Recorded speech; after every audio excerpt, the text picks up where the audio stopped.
How was your first 24 hours? It was good. It was weird. It was funny because I came out and everyone was like, "Oh yeah, go and get a shower, like go and get clean." And I was like, "I've had a shower, thank you very much." I was under that waterfall first thing in the morning. Oh, did you not find it freezing? Do you know, I thought I would, but it was fine. It was really refreshing. What was the first thing that you'd done when you got out then?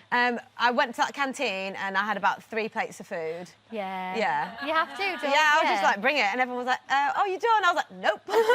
Bring more on. Yeah, bring more. Did you feel sick at all after? No, I didn't. No. And when we did the luxury feast as well, like everyone was like, I'm just gonna, you know, go slowly because I don't want to feel ill. And I was like, screw that. I was like, I was just eating, and I never really felt that full. I was just trying to be polite at the end because everyone had stopped. You are a girl after my own heart.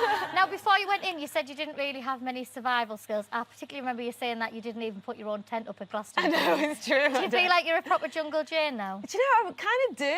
We had to be so resourceful in there. Like, we made like a washing line out of like branches, and we were using rocks as nail files by the end of it. Oh my God! God! We were so good. You really were. You just went proper back to basics. Well, you might not have had a clue about survival before you went in, but you soon became a bit of a superhero. Take a look.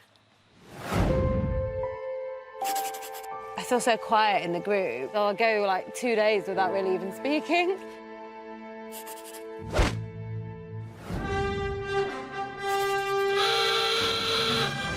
Oh my goodness! Oh my God, it's hot in here! Go! Go on, Ray. Go on. Yes! Sair.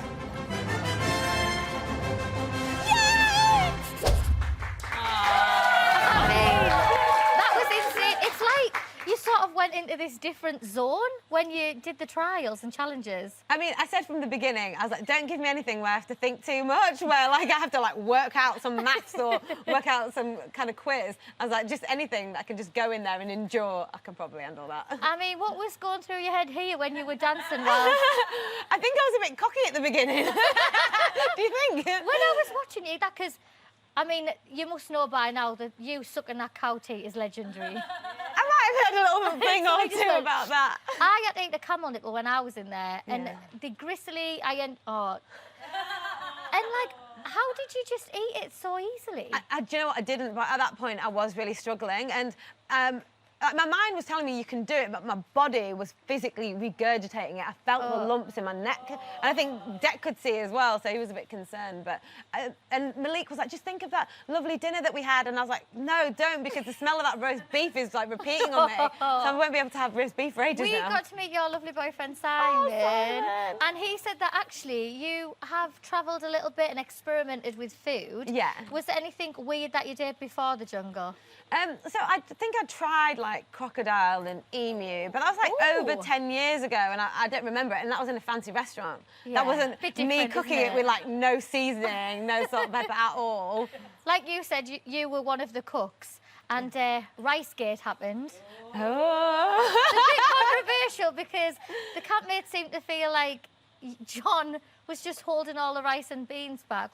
How much of that were you a part of? So as soon as we got in there, John was like, oh, let's squirrel a little bit back because we never know when we're going to win trials. We never know when we're going to be hungry. So if we keep a little bit back, then we'll always get fed. And I was like, oh, all right then. I wasn't that keen on the idea because I'm just like, let's just eat everything now and deal with the consequences later. So you felt the same as Rita, just let's eat. But I was on my own with them at that point. So I was like, OK, sure, let's go along with it.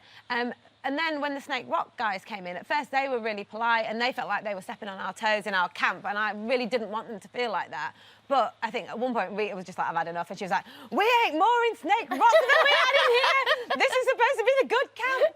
And I was like, because I secretly kind of felt the same because we were so hungry during the day. So I was like, I'm glad you said something. So you were actually pleased that Rita said I was it. like, OK, we'll make sure everyone's fed, don't even worry about it. And John was just like sheepish in the corner. Because Rita is a big personality and John was, and I felt like you were more chilled.